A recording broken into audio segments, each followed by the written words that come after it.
Did you know? There are historical figures remembered not only for their power or influence, but also for the consequences they left behind. Jezebel, the Queen of Israel, is one such name, a symbol of ambition, rebellion, and the grim aftermath of sin. But what turned a Phoenician princess into one of the most reviled characters in the Bible? How did a woman of unparalleled power become the emblem of a nation's downfall?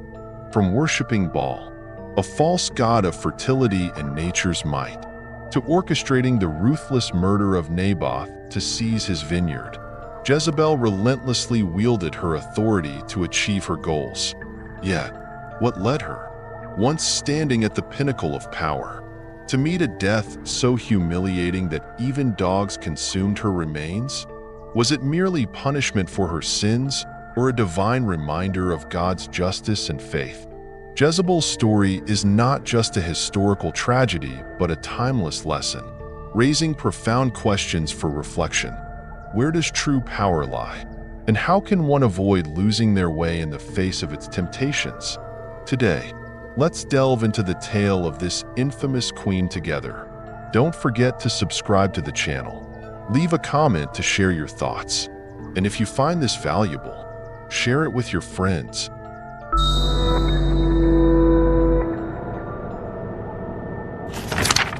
Who was Jezebel, and how did she become the Queen of Israel? Jezebel was born in Sidon, a wealthy and prosperous city of the Phoenician civilization.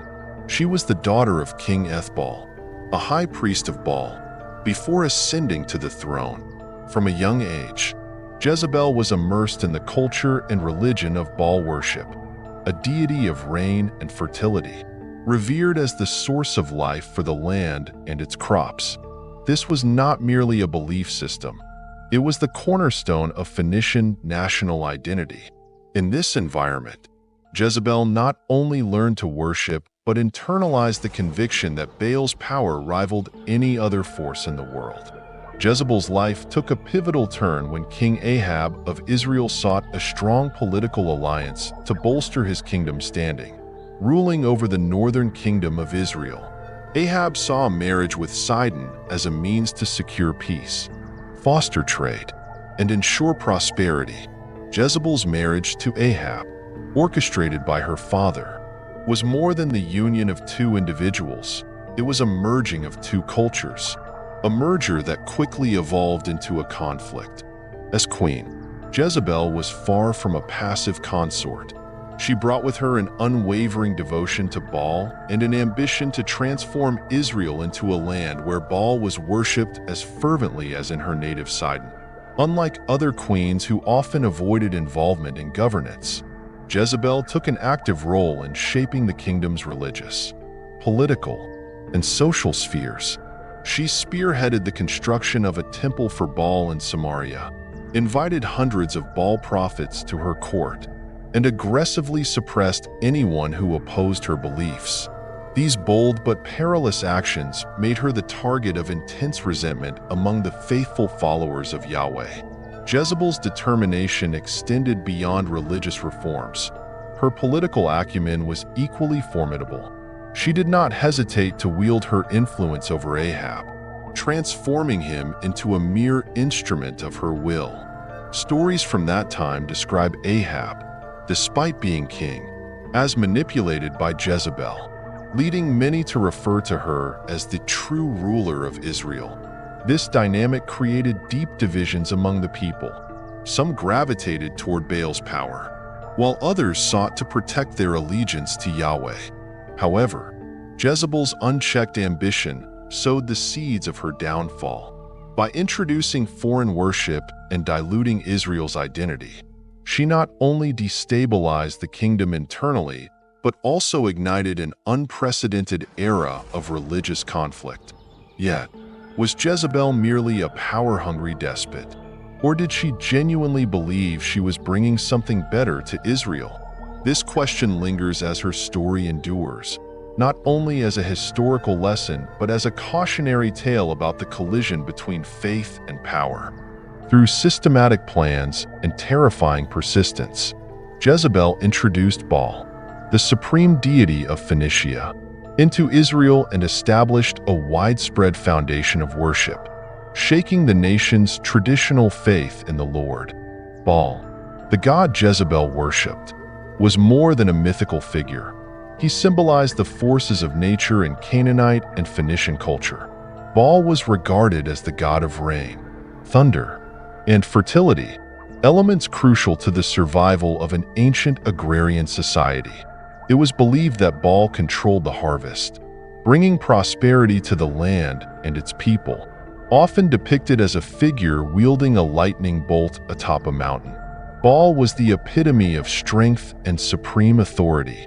These characteristics made him the focal point of religious life in regions such as Tyre, Sidon, and, eventually, Israel. When Jezebel married King Ahab and entered Israel, she did not come alone. She brought with her the Baal faith, along with hundreds of priests and prophets devoted to its worship.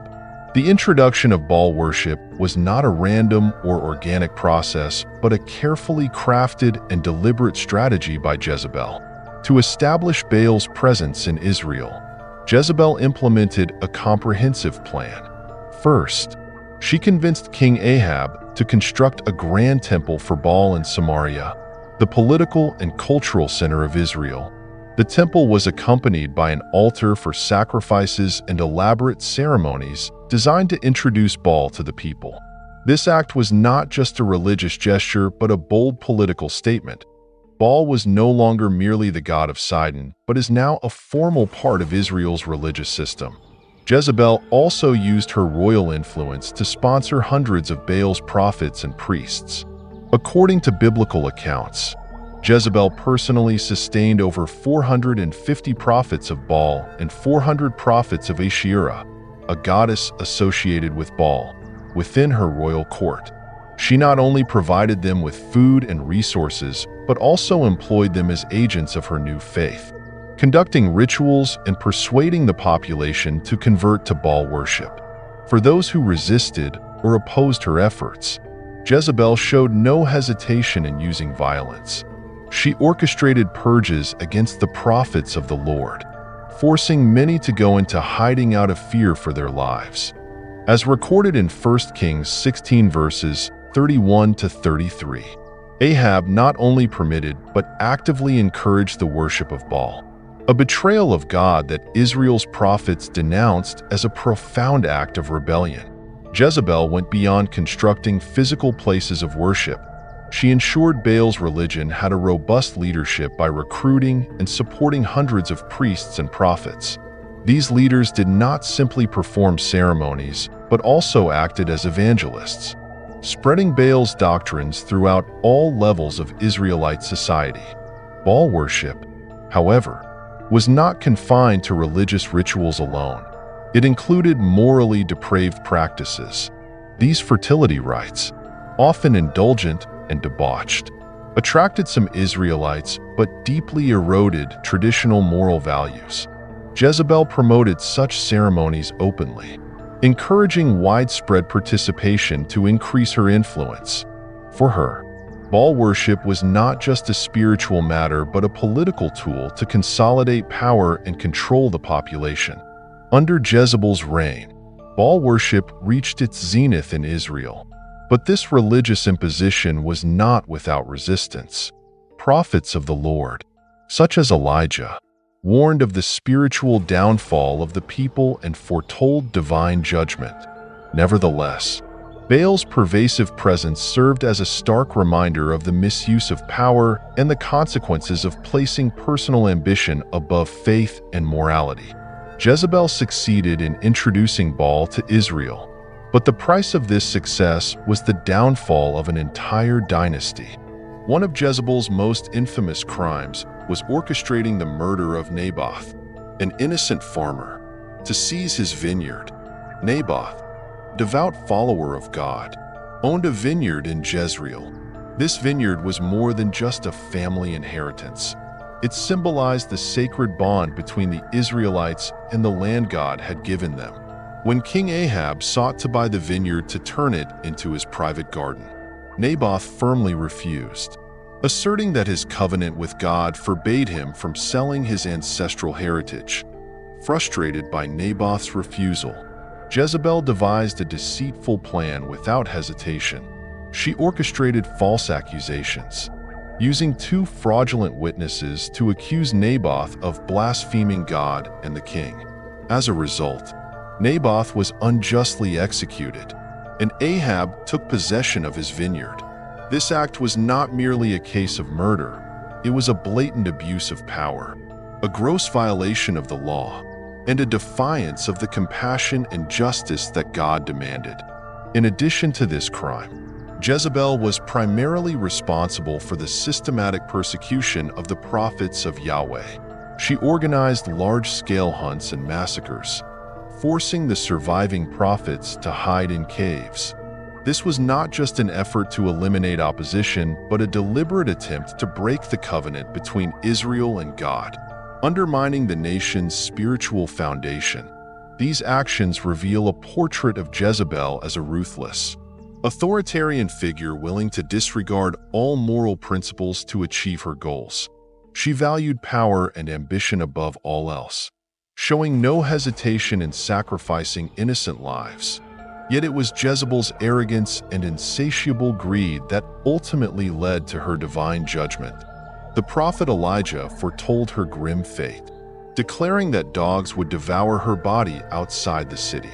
This prophecy was not only a chilling prediction of her demise, but also a profound lesson about the consequences of pride and sin. Jezebel's punishment served as a warning to all who abuse power, reminding the world that God's justice is ever present and no act of defiance against his will go unpunished.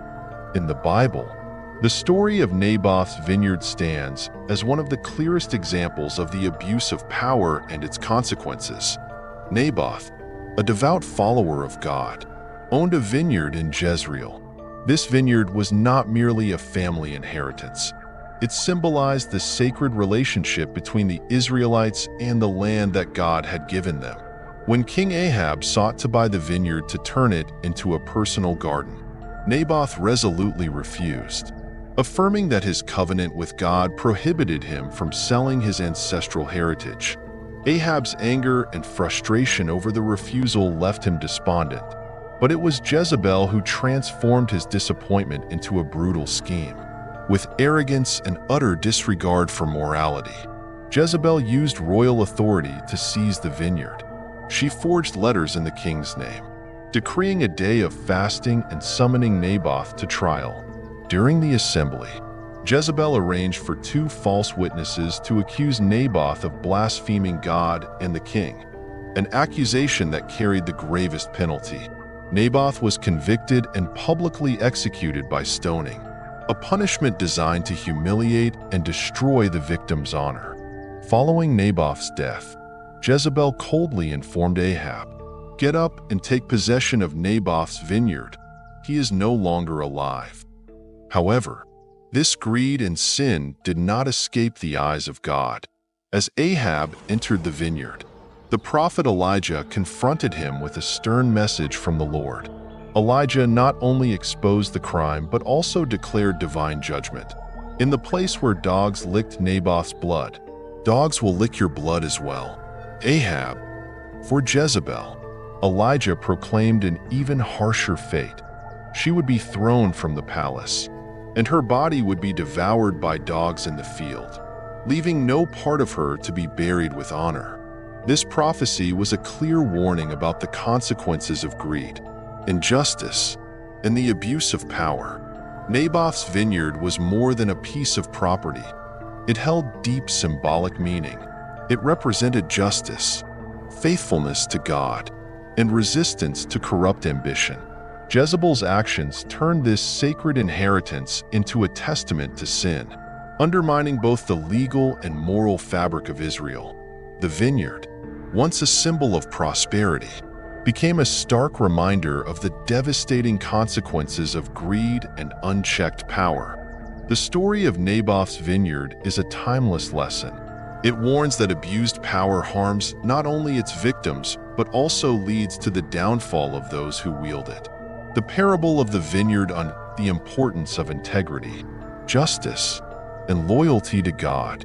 In today's world, this story remains a powerful reminder of the dire consequences when personal ambition and selfishness take precedence over morality and righteousness. Though Naboth lost his life, he became a lasting symbol of values that cannot be destroyed by power or evil. The event at Mount Carmel, as recorded in the Bible, stands as one of the most dramatic moments where faith in Yahweh faced a direct challenge from the false god Baal. This was not merely a contest between deities, but a profound lesson on faith, truth, and the power of God. The story begins at a time when Israel had plunged deeply into Baal worship under the influence of Jezebel and Ahab. The Israelites, seduced by the allure of Baal's promises and the power behind his cult, had strayed far from the Lord. In response, God sent the prophet Elijah to warn King Ahab and the people about the consequences of their sins. A severe drought, lasting 3.5 years, drained the kingdom's resources and brought Israel to the brink of despair.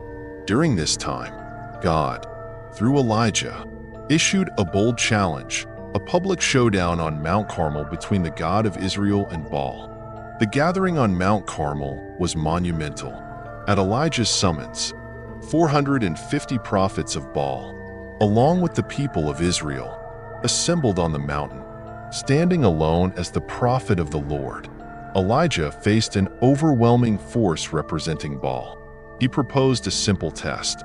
Both he and the prophets of Baal would prepare a bull as a burnt offering, but they would not set fire to it. Instead, each side would call upon their God to send fire from heaven to consume the sacrifice. Elijah challenged the people. How long will you waver between two opinions? If the Lord is God, follow him. But if Baal is God, follow him. The prophets of Baal began their ritual. From morning until noon, they called upon Baal, dancing around the altar and even cutting themselves to provoke a response. Yet despite their frantic cries, the heavens remained silent. Elijah mocked them, suggesting that Baal might be asleep or too preoccupied to answer.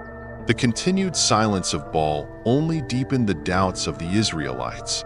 When it was Elijah's turn, he rebuilt the altar of Yahweh, which had been torn down, arranged the wood, and placed the bull upon it. To emphasize the impossibility of his task, he drenched the altar, the wood, and the sacrifice with water 3 times until water filled the trench around it. Then Elijah prayed a simple yet powerful prayer. Lord, the God of Abraham, Isaac, and Israel, let it be known today that you are God in Israel, and that I am your servant and have done all these things at your command. Immediately, fire fell from heaven, consuming not only the sacrifice but also the wood, stones, soil, and even the water in the trench. Awestruck by the undeniable display of God's power, the people of Israel fell to the ground and cried out, "The Lord, He is God! The Lord, He is God!" The significance of the event at Mount Carmel extends far beyond a miraculous victory. It was a turning point in Israel's history, where God decisively demonstrated His power and presence before His people. It served as a stark reminder that no false god, no matter how revered, could compare to the Almighty. This event is also a profound lesson in faith and devotion. Elijah, standing alone against overwhelming opposition, trusted completely in God's power. His courage and unwavering belief in the Lord are an enduring example for generations of believers. The story of Mount Carmel is not merely a spiritual confrontation, but also a call to repentance. It reminds us that, even in moments of doubt and waywardness, God is always ready to welcome us back if we place our faith entirely in Him. Elijah was the prophet who foretold Jezebel's gruesome death, a prophecy that not only served as a warning but also sealed her fate. After Jezebel's heinous crimes, mainly orchestrating the murder of Naboth to seize his vineyard, God sent Elijah to confront her husband, King Ahab, and declare divine judgment. This prophecy was not solely directed at Ahab, but explicitly targeted Jezebel, who was seen as the driving force behind the moral and spiritual decay of Israel.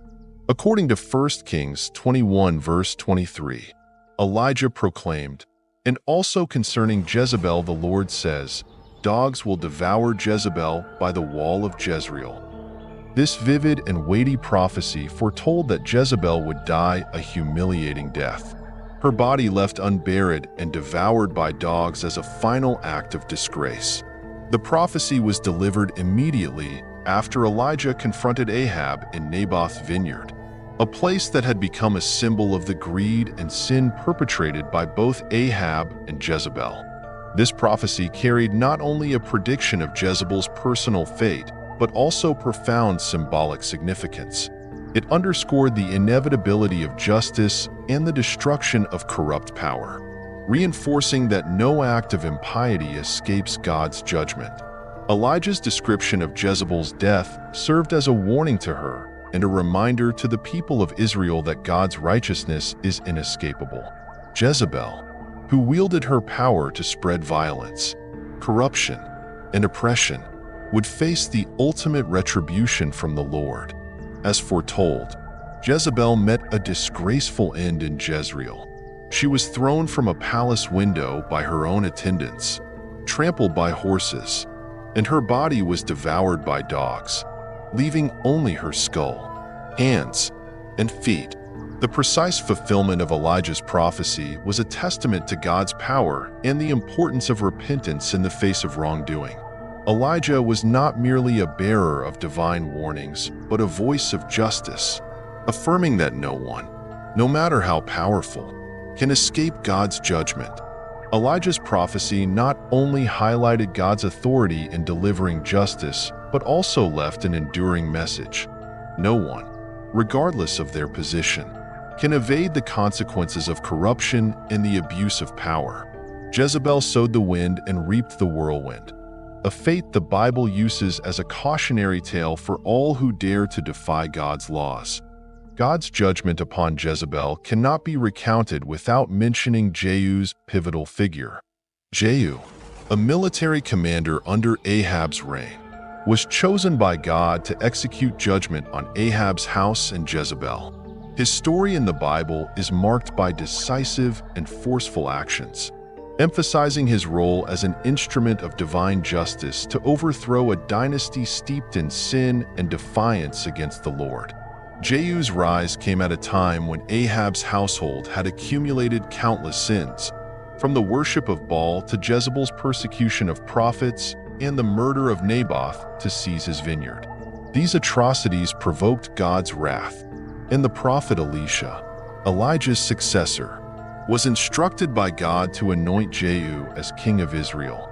Jehu was charged with eradicating the evil of Ahab's house. In 2 Kings 9, Jehu received his commission to carry out God's unyielding judgment, targeting not only Ahab and Jezebel, but their entire lineage. Jehu's mission began with the elimination of Joram, the son of Ahab and Jezebel, who was ruling Israel. Confronting Joram at Jezreel, Jehu shot an arrow through his heart, killing him on the very land that once belonged to Naboth.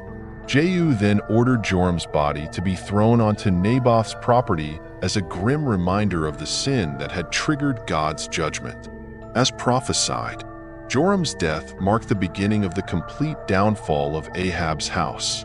Next, Jehu turned his attention to Jezebel. Hearing of Jehu's approach, Jezebel adorned herself with makeup and sat at a palace window, attempting to assert her authority and defy him. Unmoved, Jehu commanded her attendants to throw her down. Obeying without hesitation, the eunuchs hurled Jezebel from the window.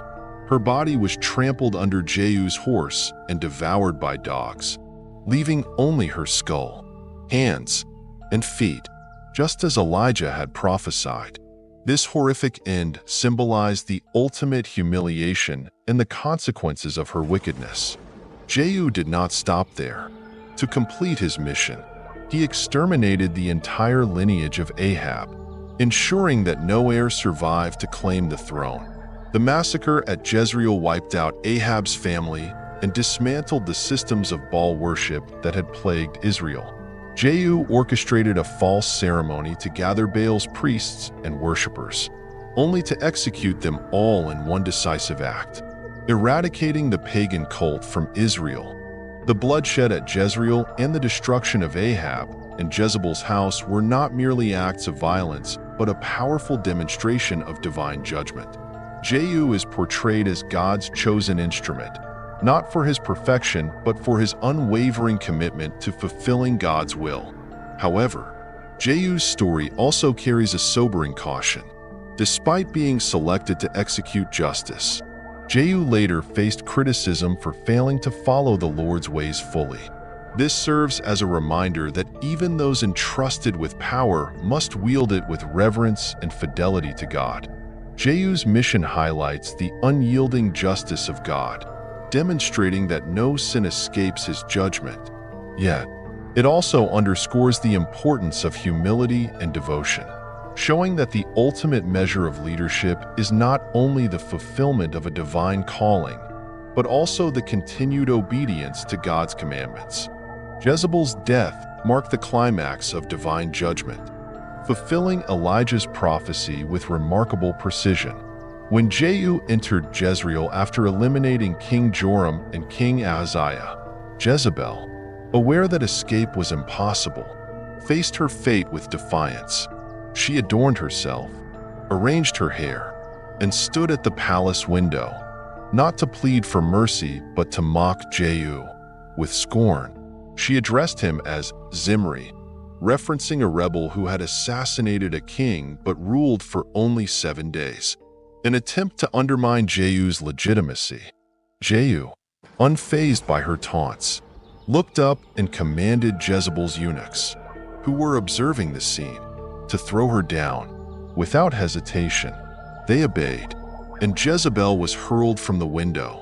Her blood splattered against the wall and Jehu's horses, which then trampled her body in a final act of humiliation.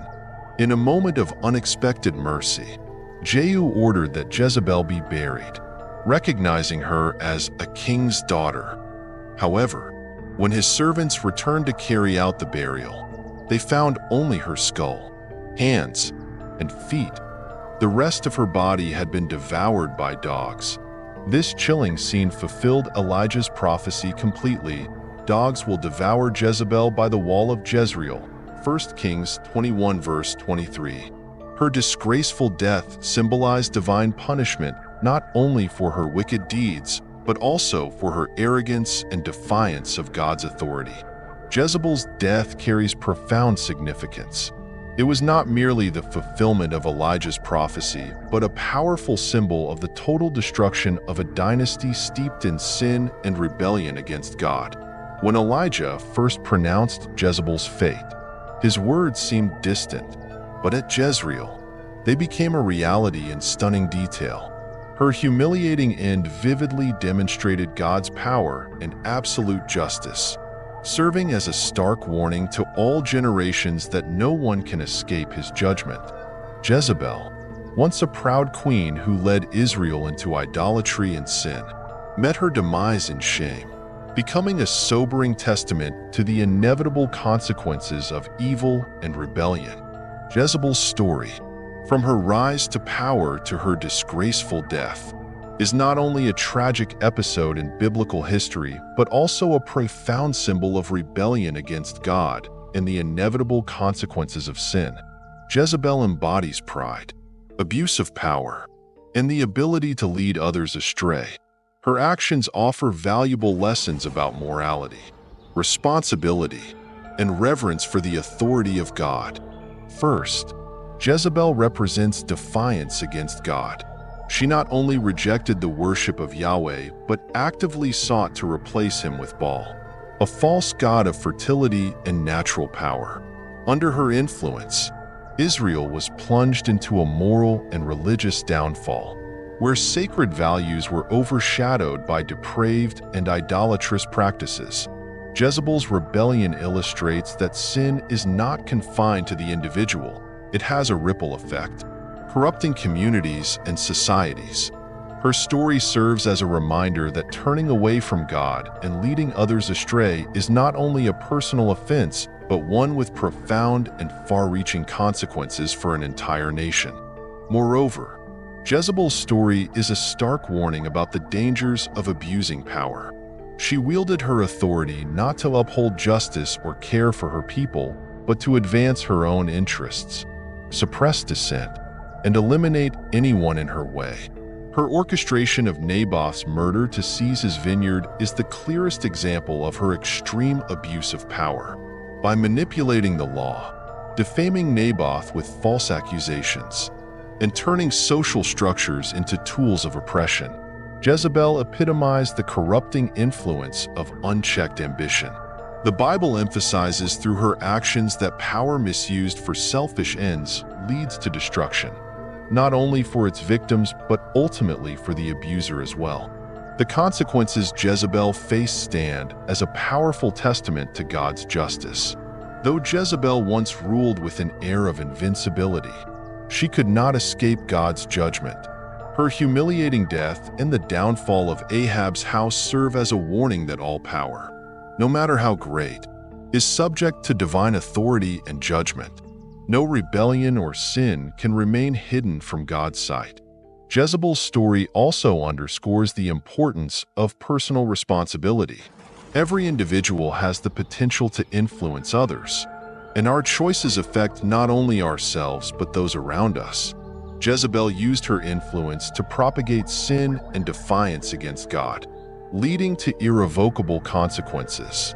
In contrast, her story reminds us that the duty of a leader is to guide others along the right path, uphold justice, and glorify God.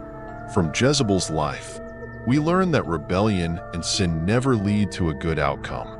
Her story serves as a sobering warning that anyone who prioritizes personal ambition over morality and righteousness will face judgment.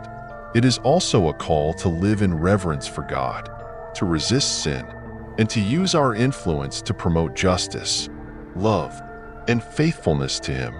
The story of Jezebel, though filled with tragic events and harsh warnings, leaves us with a powerful and profound message about faith and justice. From her rebellion and ambition to her humiliating death, Jezebel is more than just a historical figure. She stands as a timeless symbol of the consequences of sin and the abuse of power. Through her story, the Bible not only affirms the absolute authority of God, but also reminds us of the importance of justice, steadfast faith, and personal responsibility for our actions. First and foremost, Jezebel's story underscores that God's justice is absolute and unavoidable. No matter how powerful Jezebel once was, no one can escape judgment when violating God's laws and defying His will. The consequences she faced, from the downfall of Ahab's dynasty to her disgraceful death, illustrate that all sins will be exposed and punished, no matter how well they are hidden or justified. This serves as a reminder that God's justice is impartial and that wrongdoing will always bear consequences, whether in the present or the future. Jezebel's story also conveys a profound message about faith. While Jezebel symbolizes misguidance and betrayal, figures like Elijah and Jehu exemplify unwavering loyalty to God despite overwhelming adversity. Elijah, standing alone against the prophets of Baal, remained steadfast in his faith and committed to his divine mission. Jehu, though faced with a daunting task, carried out God's judgment without hesitation.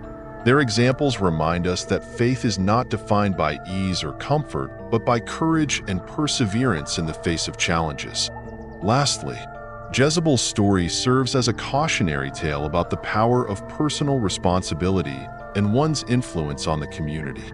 Jezebel used her authority and influence to lead an entire nation astray, resulting in consequences not only for herself, but for Ahab's household and the people of Israel.